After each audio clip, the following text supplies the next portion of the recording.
Hello guys, welcome to my YouTube channel. आज हम class 6 के ज्योग्राफी विषय के 4th चैप्टर को कवर करेंगे, जिसका नाम है मानचित्र। ये एग्ज़ाम की दृष्टि से उतना महत्वपूर्ण नहीं है, क्योंकि आप सभी को पता होगा कि मैप में नदियों को, रेलवे स्टेशन को कैसे दर्शाते हैं और पहाड़ों को, पीक्स को कैसे दर्शाते हैं, ये सब जानेंगे। चलिए बढ़ते हैं। तो पिछले चैप्टर में हमने कवर किया था ग्लोब का महत्व। जब हम पूरी पृथ्वी का अध्ययन करना चाहते तो ग्लोब हमारे लिए काफ़ी उपयोगी साबित होता है। लेकिन जब हम पृथ्वी के केवल एक भाग जैसे अपने देश, राज्यों, जिलों, शहरों एवं गाँव के बारे में अध्ययन करना चाहते हैं तो यह हमारे लिए उतना उपयोगी साबित नहीं होता। तो ऐसी स्थिति में हम मानचित्र का उपयोग करते हैं। मानचित्र पृथ्वी की सतह या इसके एक भाग का पैमाने के माध्यम से चपटी सतह पर खींचा गया चित्र है।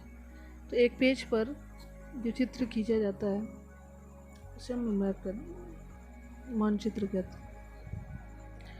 लेकिन एक गोलाकार सतह को पूरी तरह से चपटा करना असंभव है। मानचित्र हमारी विभिन्न ज़रूरतों के लिए आवश्यक है। कुछ मानचित्र एक छोटे क्षेत्र को और कुछ तथ्यों को दर्शाते हैं। दूसरे मानचित्र में एक बड़ी किताब की तरह तथ्य हो सकते हैं। जब बहुत से मानचित्र को एक साथ रखा दिया जाता है तब एक एटलस बन जाता है। तो आप सभी ने एटलस के बारे में सुना होगा, जिसमें नदियों, पहाड़ों को दर्शाया जाता है। एटलस विभिन्न प्रकारों तथा अलग अलग पैमाने से खींची गई मापों पर आधारित है। मानचित्र में एक ग्लोब को हमें ज़्यादा जानकारी प्राप्त होती है। तो मानचित्र से हम ज़्यादा जानकारी प्राप्त कर सकते हैं। मानचित्र विभिन्न प्रकार के होते हैं, जैसे भौतिक हो गया, राजनीतिक हो गया, इन सब बारे में आप जानते ही होंगे। पृथ्वी की प्राकृतिक आकृतियों जैसे पर्वत, पठारों, मैदानों, नदियों, महासागरों इत्यादि को दर्शाने के लिए भौतिक मानचित्र या उच्चावच मानचित्र का उपयोग किया जाता है। और राजनीतिक मानचित्र राज्यों, नगरों, शहरों, गांवों और विश्व के विभिन्न देशों व राज्यों तथा उनकी सीमा को दर्शाने वाले मानचित्र को राजनीतिक मानचित्र कहते हैं। अगर आप भारत के राजनीतिक मानचित्र को देखेंगे तो उसमें सभी 28 राज्यों और 9 केंद्र शासित प्रदेशों को दर्शाया गया है। और अगर आप भारत के भौतिक मानचित्र को देखेंगे तो उसमें नदियों, पहाड़ों आदि को दर्शाया गया है। तो इससे हम लोग कैटेगराइज कर सकते हैं कि कौन सा भौतिक मानचित्र है और कौन सा राजनीतिक। और एक होता है थीमेटिक मानचित्र। कुछ मानचित्र विशेष जानकारियाँ और कुछ मानचित्र से विशेष जानकारियाँ प्रदान की जा सकती हैं, जैसे सड़क मानचित्र, वर्षा मानचित्र, वन, उद्योग आदि के विवरण दर्शाने वाले मानचित्र आप एटलस में देख सकते हैं। अब फिजिकल और पॉलिटिकल मानचित्र के बाद आपको इस तरह के मानचित्र मिल जाते हैं। वर्षा मानचित्र, वन मानचित्र, जिसमें हम पता कर सकते हैं कि उस क्षेत्र में कितने वन हैं और कहाँ पे कितनी वर्षा होती है।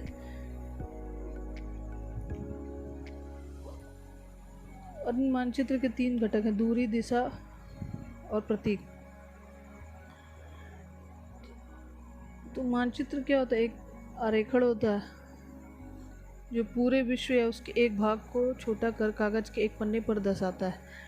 या यह कह सकते हैं कि मानचित्र छोटे पैमाने पर खींचे जाते हैं, लेकिन इसे इतनी सावधानी से छोटा किया जाता है ताकि स्थानों के बीच की दूरी वास्तविक रहे। यह तभी संभव हो सकता है जब कागज़ पर एक छोटी दूरी स्थल की बड़ी दूरी को व्यक्त करता है।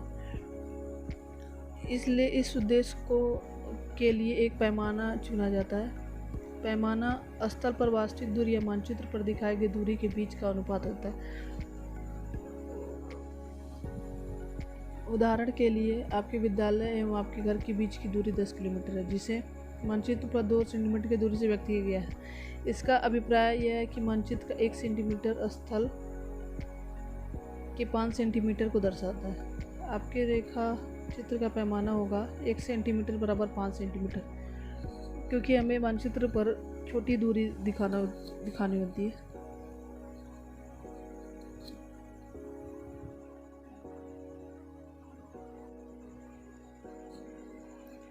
इस प्रकार पैमाना किसी भी मानचित्र के लिए बहुत महत्वपूर्ण है। अगर आपको पैमाने की जानकारी है तो आप मानचित्र पर दिए गए किसी भी दो स्थानों के बीच की दूरी का पता लगा सकते हैं। जब बड़े क्षेत्रफल वाले भागों जैसे महाद्वीपों या देशों को कागज पर दिखाना होता है तब हम छोटे पैमाने का उपयोग करते हैं। उदाहरण के लिए मानचित्र पर 5 सेंटीमीटर स्थल के 500 सेंटीमीटर को दर्शाता है।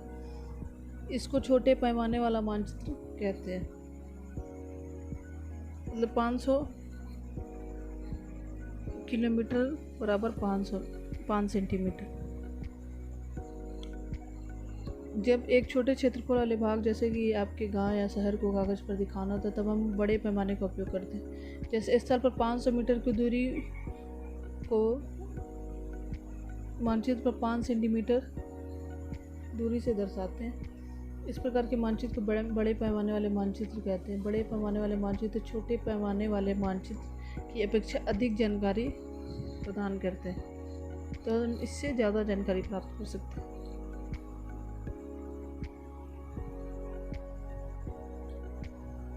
अब यहाँ पे आप देख सकते हैं जैसे यहाँ कुआं है, विद्यालय है, खेल का मैदान, पेड़, सामुदायिक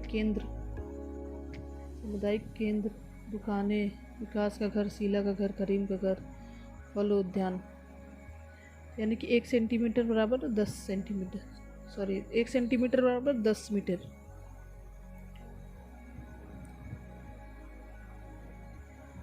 और यहाँ से हम लोग दिशा का भी ज्ञान कर सकते हैं, जैसे उत्तर, दक्षिण, पूर्व, पश्चिम, उत्तर पूर्व, दक्षिण पश्चिम, दक्षिण पूर्व, उत्तर पश्चिम।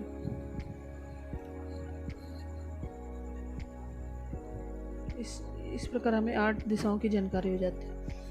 अब दिशा अधिकतर मानचित्र में ऊपर दाहिनी तरफ तीर का निशान बना होता है, जिसके ऊपर उत्तर लिखा होता है। यह तीर का निशान उत्तर दिशा को दर्शाता है। इसे उत्तर रेखा कहते हैं। जब आप उत्तर के बारे में जानते हैं तब आप दूसरी दिशा जैसे पूर्व, पश्चिम तथा दक्षिण के बारे में पता लगा सकते हैं। जैसा कि हमने पहले चैप्टर में देखा था ध्रुव तारा। तो ध्रुव तारा से जब ध्रुव तारे की जानकारी हो जाती है तब हमें अन्य 3 दिशाओं की भी प्राप्ति हो सकती है। तो हम यहाँ से देख सकते हैं दिशा उत्तर, दक्षिण, पूर्व, पश्चिम को दिखाया गया है। यहाँ पे आप देख सकते हैं वे प्रधान दिग्बिंदु कहे जाते हैं। तो उत्तर, दक्षिण, पूर्व, पश्चिम ये प्रधान दिग्बिंदु है।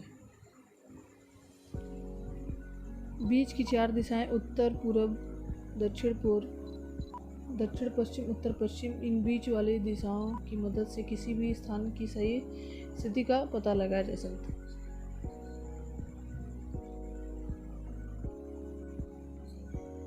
हम दिक्सूचक की सहायता से किसी स्थान की दिशा का पता लगा सकते हैं। यह एक यंत्र है जिसकी सहायता से मुख्य दिशाओं का पता लगाया जाता है।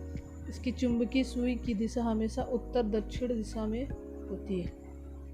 तो आप यहाँ देख सकते हैं यह दिक्सूचक।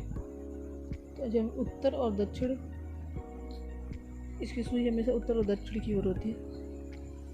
इससे हम उत्तर पूर्व, दक्षिण पूर्व और पूर्व पश्चिम सभी दिशाओं का पता लगा सकते हैं।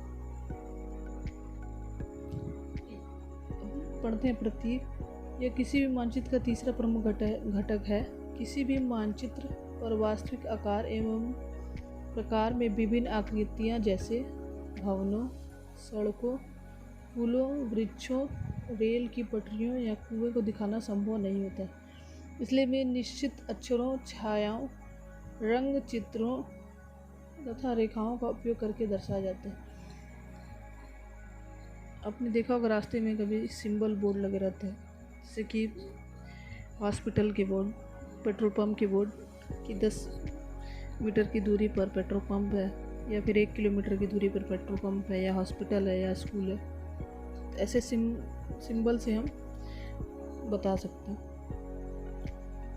ये प्रतीक कम स्थान में अधिक जानकारी प्रदान करते हैं। इन प्रतीकों के इस्तेमाल के द्वारा मानचित्र को आसानी से खींचा जा सकता है। इनका अध्ययन करना आसान होता है। अगर आप एक क्षेत्र की भाषा को नहीं जानते हैं तो आप किसी से दिशा के बारे में नहीं पूछ सकते। आप इन चिन्हों की सहायता से जानकारी ले सकते हैं, जानकारी मिल जाती है। जैसे रेलवे लाइन, बड़ी line, metre line, railway station. तो आप देख सकते हैं बड़ी line, metre line, railway station.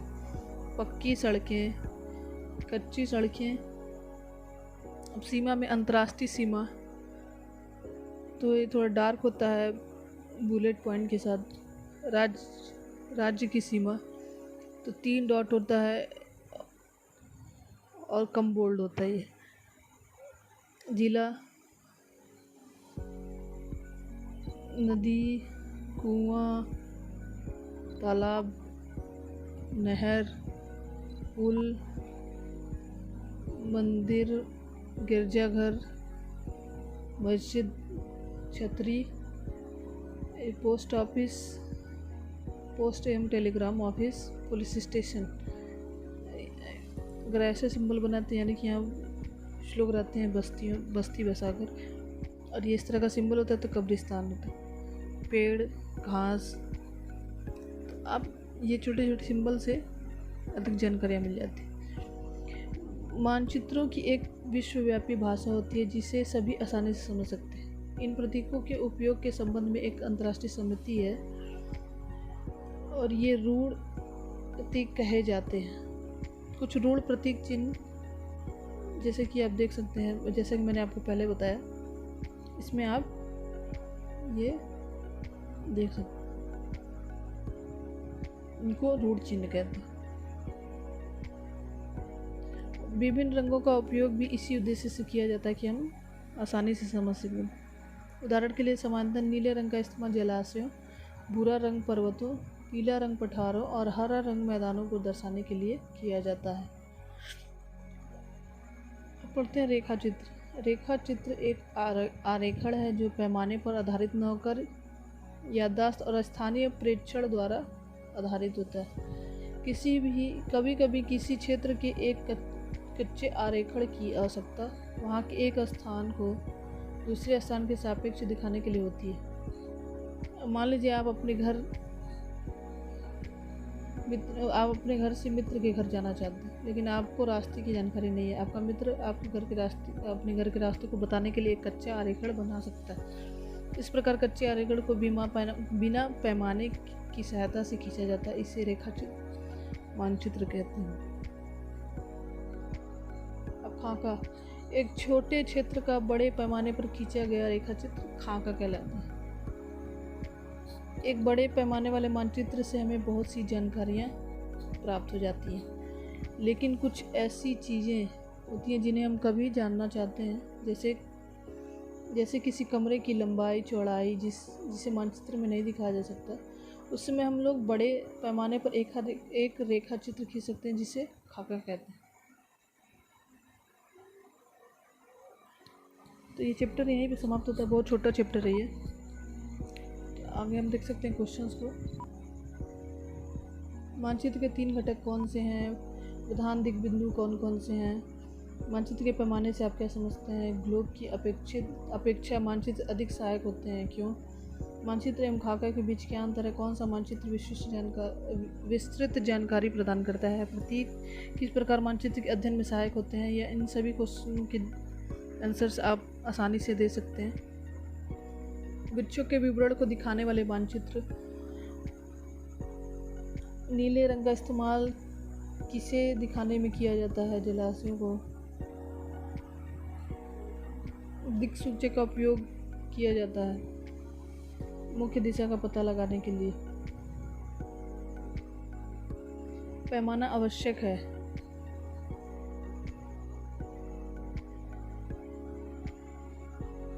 इस तरह आप सभी क्वेश्चंस के जवाब दे सकते हैं। चलिए मिलते हैं नेक्स्ट चैप्टर में। अगर आपको चैनल पसंद आया तो लाइक, कमेंट एंड सब्सक्राइब करें। Thank you so much for watching.